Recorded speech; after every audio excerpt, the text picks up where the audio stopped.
Então vamos lá para a 18ª parte dessa playlist, desse livro As Armas da Persuasão. Livro muito bom mesmo. E desde já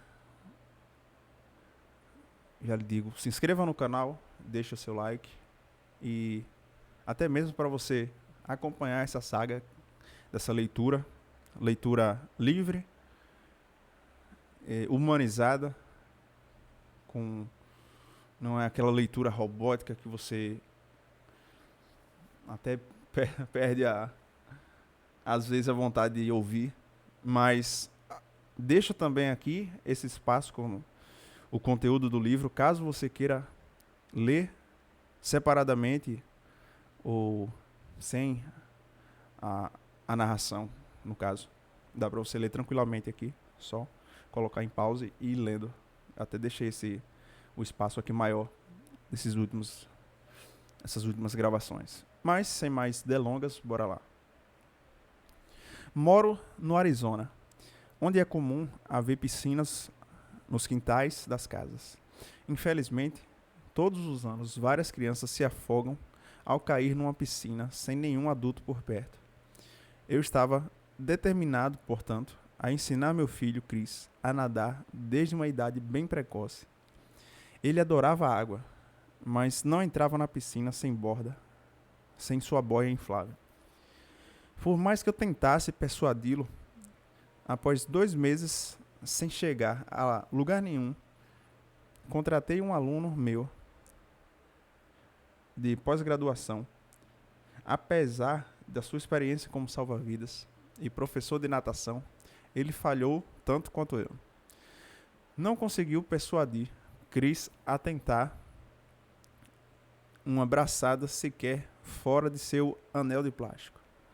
Mais ou menos naquela época, Chris estava frequentando uma colônia de férias que oferecia uma série de atividades, inclusive nadar numa grande piscina, o que ele sistematicamente evitava.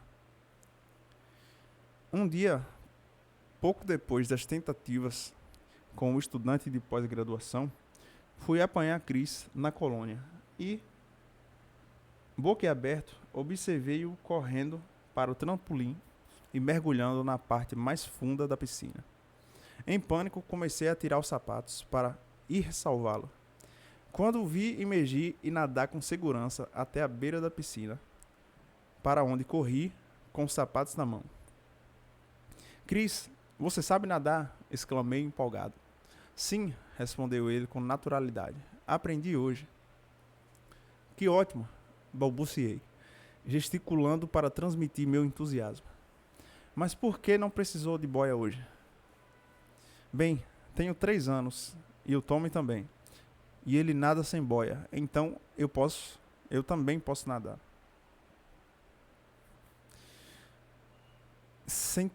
Senti-me um idiota. Claro que seria um pequeno Tommy e não um estudante de pós-graduação de 1,90 m que Chris recorreria para obter informações relevantes sobre o que deveria fazer. Se eu houvesse pensado melhor sobre a solução do problema de natação do meu filho, poderia ter empregado um bom exemplo de Tommy mais cedo e, talvez, poupado alguns meses de frustração.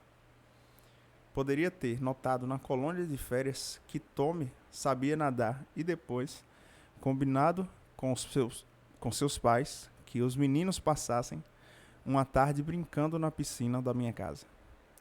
Meu palpite é que a boia de Chris teria sido abandonada ao final do dia. Imitações fatais. Embora já tenhamos visto o impacto poderoso que a aprovação social pode exercer sobre a tomada de decisões, para mim, o exemplo mais revelador dessa força começa por uma estatística aparentemente absurda. Depois que um suicídio chega às primeiras páginas dos jornais, aeronaves, jatos particulares e executivos, aviões comerciais, passam a cair em taxas alarmantes. Foi demonstrado que, logo após certos tipos de suicídios amplamente divulgados, o número de pessoas que morreram em acidentes de avião aumenta 1000%. Ainda mais assustador é o fato de que o número de mortes em acidentes de automóveis disparar também. Qual poderia ser a causa disso? Uma explicação logo veio à mente. As mesmas condições sociais que levam algumas pessoas ao suicídio levam outras a morrer em acidentes. Por exemplo, certos indivíduos com tendência suicida podem reagir a acontecimentos sociais estressantes, crises econômicas, aumento das taxas de crimes, tensões internacionais, dando fim à própria vida. Outros reagirão de modo diferente aos mesmos fatos. Tornam-se mais agressivos, impacientes, nervosos ou perturbados, na medida em que essas pessoas operam ou fazem manutenções dos carros e aviões usados por nossa sociedade. Os veículos serão menos seguros e, portanto, veremos um aumento acentuado no número de vítimas de acidentes. De acordo com essa interpretação envolvendo condições sociais, alguns dos mesmos fatores que causam mortes intencionais também causam mortes acidentais. Daí encontramos uma associação tão forte entre casos de suicídios e acidentes fatais.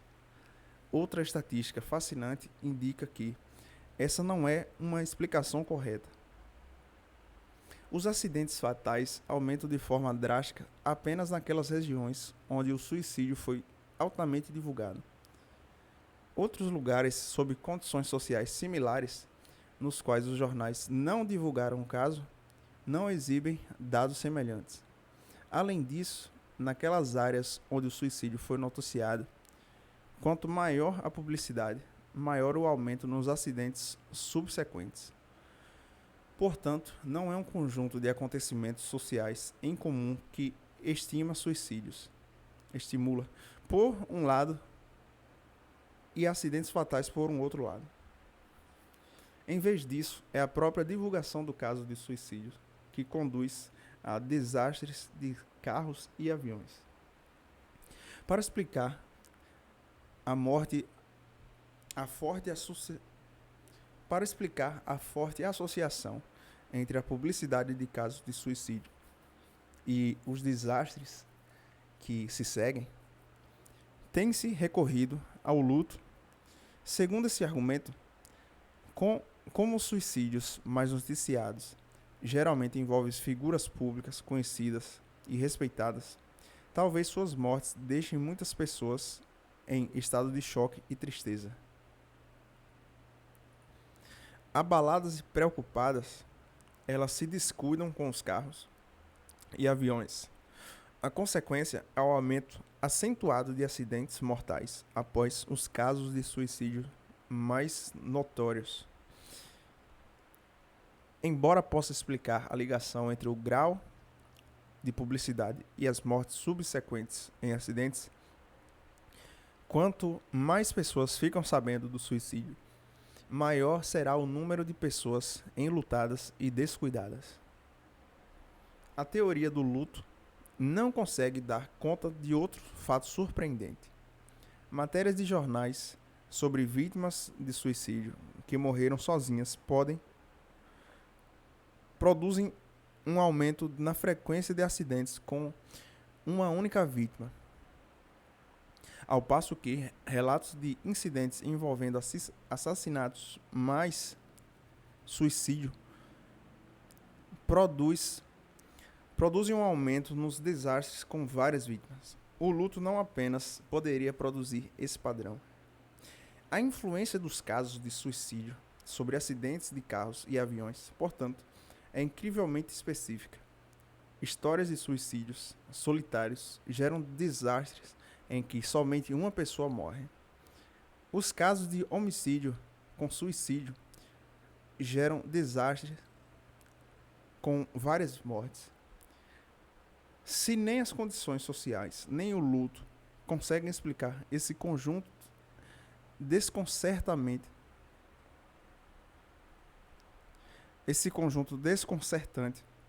de fatos, o que poderá uma juventude livre e pensadora. Com frequência, imaginamos os adolescentes como rebeldes com ideias próprias. É importante reconhecer, porém, que normalmente isso se aplica apenas em relação aos seus pais. Em meio aos seus semelhantes, eles se sujeitam em massa ao que dita a aprovação social. David Phillips, sociólogo da Universidade da Califórnia, em San Diego, julga ter encontrado a resposta.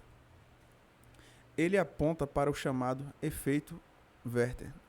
A história do efeito Werther é, ao mesmo tempo, assustadora e intrigante. Mais de 2 séculos atrás, o grande literato alemão Johann van Grohe publicou um romance intitulado Os Sofrimentos do Jovem Werther. O livro, cujo herói Werther acaba se suicidando, teve um impacto marcante. Não apenas valeu ao autor fama imediata, como também desencadeou uma onda de suicídios imediatos na Europa. Seu efeito foi tão poderoso que autoridades em diversos países proibiram o romance. O trabalho de Phillips localizou o efeito Werther nos tempos modernos.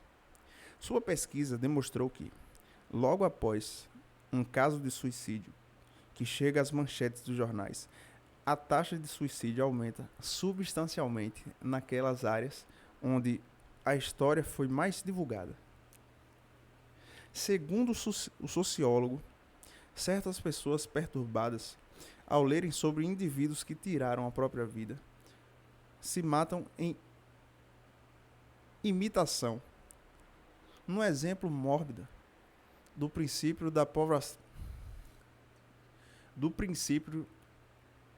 aprovação social, essas pessoas decidem como devem agir com base em como alguma outra pessoa perturbada agiu.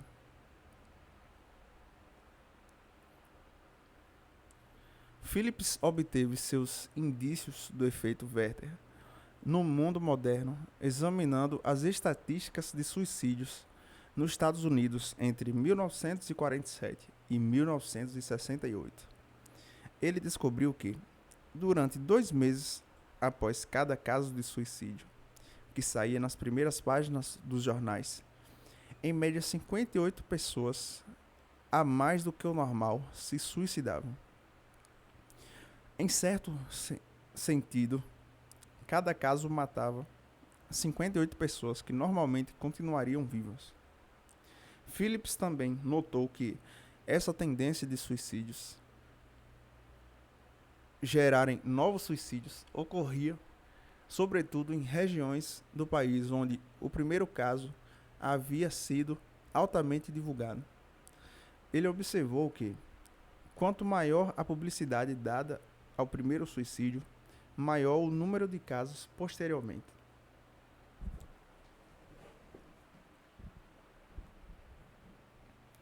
Tá aí o gráfico. Anexo 4.1. Flutuação no número de suicídios antes, durante e depois do mês da ocorrência de suicídio noticiado.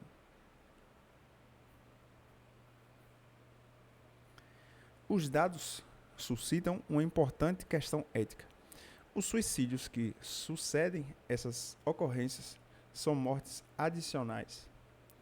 Após o surto inicial, as taxas de suicídio não caem abaixo dos níveis tradicionais, mas apenas retornam a esses níveis.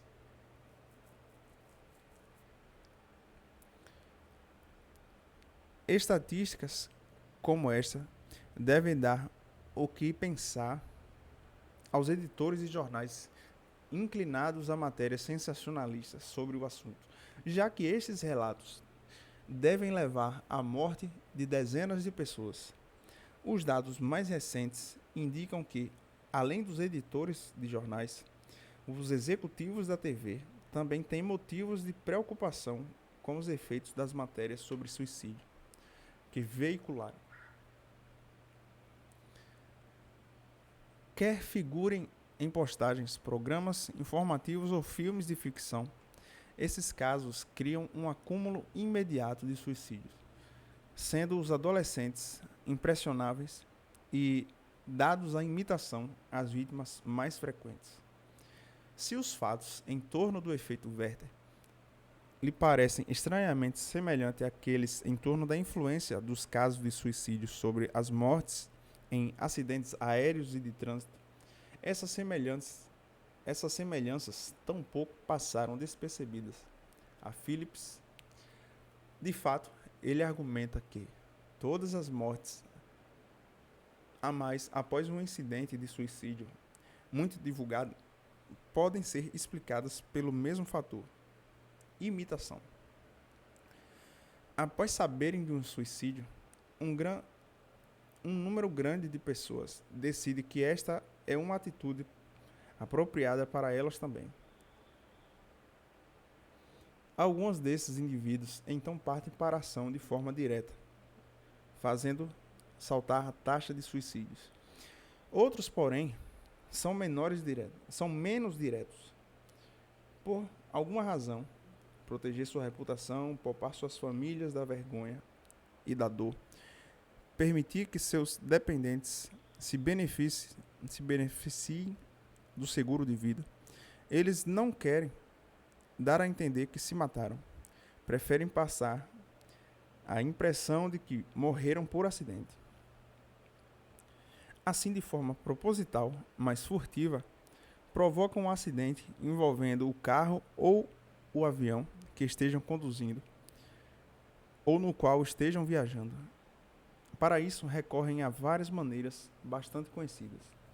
Um piloto de avião comercial pode inclinar o nariz da aeronave num ponto crucial da decolagem, ou pode inexplicavelmente aterrissar numa pista já ocupada, contrariando as instruções da torre de controle. O motorista de um carro pode lançar o veículo contra uma árvore ou contra o tráfego que vem no sentido oposto. Um passageiro no automóvel ou jatinho executivo pode incapacitar o motorista ou o piloto de todos os avisos do rádio, colidir com uma outra aeronave. Desse modo, o aumento alarmante de vítimas de acidentes após os suicídios mais divulgados teriam como causa provável, de acordo com Phillips, o efeito Werther, aplicado secretamente. Considero esse insight brilhante. Primeiro, explica muito bem todos os dados. Se essas fatalidades são mesmo casos ocultos de suicídio imediatito, faz sentido vermos um aumento nos acidentes após a publicação de notícias de suicídio.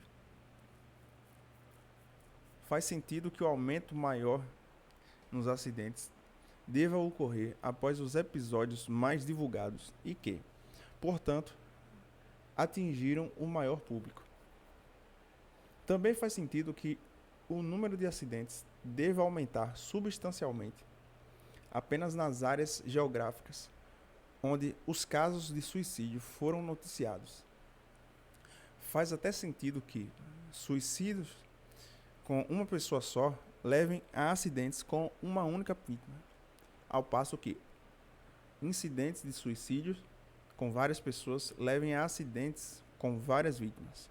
A imitação é a chave. E existe ainda um segundo aspecto valioso na observação de Phillips. Além de permitir explicar os fatos existentes, também possibilita a previsão de fatos novos nunca antes descobertos. Por exemplo, se os acidentes anormalmente frequentes após a divulgação de suicídio resultam de ações imitativas e não acidentais, deveriam ser mais mortais. Ou seja, pessoas tentando se matar provavelmente farão com que o pé no acelerador em vez de o freio, com o nariz do avião para baixo em vez de para cima, com que o impacto seja mais letal possível. A consequência deve ser uma morte rápida e certa. Quando Phillips examinou os registros para testar essa previsão, constatou que o número imediato de pessoas mortas em um acidente fatal de avião comercial ocorrido uma semana após um caso de suicídio amplamente noticiado é mais de 3 vezes maior do que se tivesse ocorrido uma semana antes.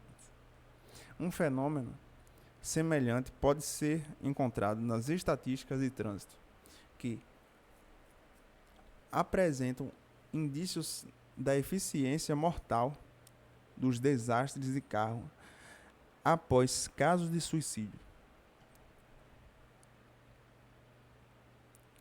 As vítimas desses acidentes morrem 4 vezes mais rápido do que o normal. Há outra previsão fascinante que resulta do insight de Phillips. Se o aumento de acidentes após os casos de suicídio representam realmente um conjunto de mortes por imitação, os imitadores estariam mais inclinados a copiar os suicídios de pessoas semelhantes a ele. O princípio da aprovação social afirma que, com base nas informações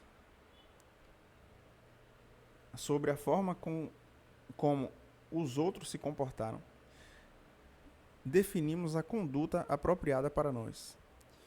Como mostrou o experimento do pedido de doações no campus, somos mais influenciados pelas ações de pessoas semelhantes a nós. Phillips concluiu então que, se um princípio da aprovação social está por trás do fenômeno, deve haver uma clara semelhança entre a vítima de um suicídio amplamente divulgado e aqueles que causam acidentes anteriores. Percebendo que a prova mais clara dessa possibilidade viria das estatísticas de desastres automobilísticos envolvendo um só carro e um motorista solitário.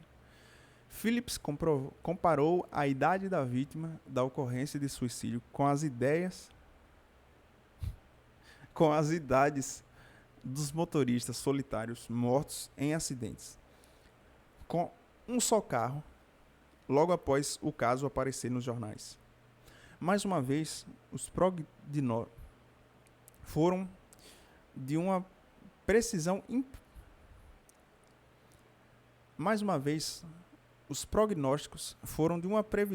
precisão impressionante. Quando o jornal detalhava o suicídio de um jovem, eram motoristas jovens que lançavam seus carros contra árvores, postes e ribanceiras, com resultados fatais. Mas quando a reportagem envolvia o suicídio de uma pessoa mais velha, motoristas mais velhos morriam nesses acidentes.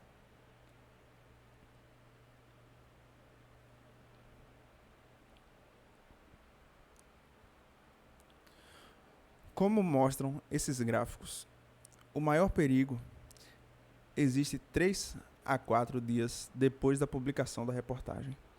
Após uma breve queda, ocorre um pico cerca de uma semana depois. No 11º dia, há um sinal do efeito. Esse padrão em diferentes tipos de dados indica algo notável sobre os suicídios ocultos. Aqueles que tentaram disfarçar sua autodestruição imitavam como sendo acidentes, aguardam alguns dias antes de cometerem um ato. Talvez para aumentar a coragem, planejar o incidente ou pôr os assuntos em dia. Qualquer que seja o motivo da regularidade desse padrão, Sabemos que a segurança dos viajantes está mais comprometida 3 a 4 dias após um caso de suicídio e, de novo, mas num grau menor, alguns dias depois. Faríamos bem, portanto, em tomar um cuidado especial em nossas viagens nesse período.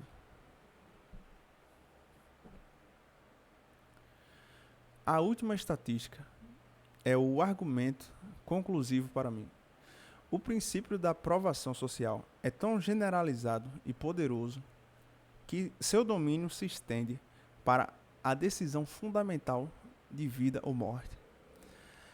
As descobertas de Phillips ilustram uma tendência perturbadora da divulgação de suicídios de motivar certas pessoas semelhantes à vítima a se matarem também. Porque agora acham a ideia de suicídio mais legítima. São realmente estarrecedoras os dados indicando que muitas pessoas inocentes morrem no processo. Como se os aspectos assustadores dos dados de suicídios de Phillips não bastassem, suas pesquisas adicionais são ainda mais inquietantes. Os homicídios nos Estados Unidos possuem um padrão imediativo simulado após atos de violência mais divulgados. Lutas de boxe decisivas entre pesos pesados com ampla cobertura. Lutas de boxe decisivas entre pesos pesados com ampla cobertura no noticiário noturno parecem produzir aumentos mensuráveis na taxa de homicídio no país. Essa análise das lutas decisivas de pesos pesados talvez seja mais convincente em sua demonstração da natureza notadamente específica da agressão imitativa gerada. Quando uma luta foi perdida por um boxeador negro, nos 10 dias seguintes, aumentou a taxa de homicídios com vítimas negras jovens do sexo masculino, mas não para os brancos. Por outro lado, quando um boxeador branco perdia uma luta, eram os jovens brancos e não os negros que eram mortos com mais frequência nos 10 dias seguintes. Quando esses resultados são combinados com as descobertas paralelas dos dados de suicídio de Phillips, fica claro que a agressão amplamente divulgada possui a tendência desagradável de se espalhar para vítimas similares, não importando se a agressão é infligida a si mesmo ou a outro. Talvez não haja contato mais dramático com o lado perturbador do princípio da aprovação social do que no domínio do crime imitado. Na década de 1970, nossa atenção foi voltada para o fenômeno na forma de sequestros de aviões que pareciam se espalhar como vírus. Na década de 1980, nosso foco mudou para a adulteração de produtos, como os casos famosos das cápsulas de Tilenol injetadas com cianureto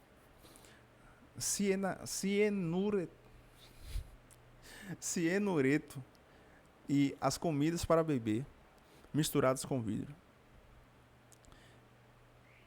De acordo com especialistas forenses do FBI, cada incidente nacionalmente divulgado com o tipo gerou, em média, 30 novos incidentes. Mais recentemente, fomos abalados pelo espectro dos assassinos em massas contagiosos, ocorrendo primeiro em locais de trabalho e depois nas escolas americanas.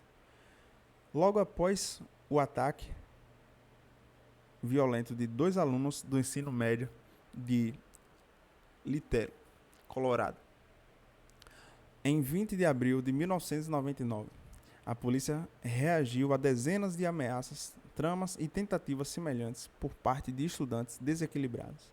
2 daquelas tentativas lograram sucesso. Um jovem de 14 anos em Taber, Alberta, e outro de 14 anos em Collier, Geórgia. Mataram ou feriram um total de 18 colegas de turma 10 dias depois do massacre de Little. Na semana após o horrendo ataque homicida com suicídios na Virginia Tech University, em abril de 2007, os jornais do país relataram mais episódios similares, sendo 3 só em Houston. É instrutivo notar que, após o massacre de Virginia Tech, o evento seguinte da magnitude semelhante não ocorreu numa escola do ensino médio, mas também numa universidade, a Northern Illinois. E essa foi a leitura do episódio de hoje, que a gente para por aqui. E desde já, mais uma vez, eu lhe convido a conhecer os nossos outros produtos aqui do projeto Crescente Constante. Então, tem o blog crescenteconstante.com, onde você vai encontrar diversos artigos muito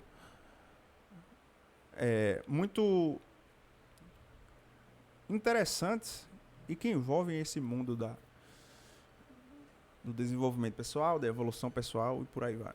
E tem também o nosso canal principal, que é o Crescente Constante, que a partir do dia 3 de fevereiro vai estar saindo uma nova programação com vários episódios e vários vídeos extremamente interessantes dessa mesma virtude, dessa mesma gama de assuntos. Então, desde já, se inscreva nesse canal, deixe seu like para aproveitar os próximos vídeos que vão sair. A gente já está chegando aqui na metade para o final da leitura desse livro. Um livro realmente excelente. E todos os vídeos serão nessa mesma pegada aqui, com a leitura livre. E por mais que tenha alguns erros na leitura, mas realmente esse é o intuito. É o intuito de ser uma leitura livre e como se fosse ao vivo. Enfim, até o próximo episódio.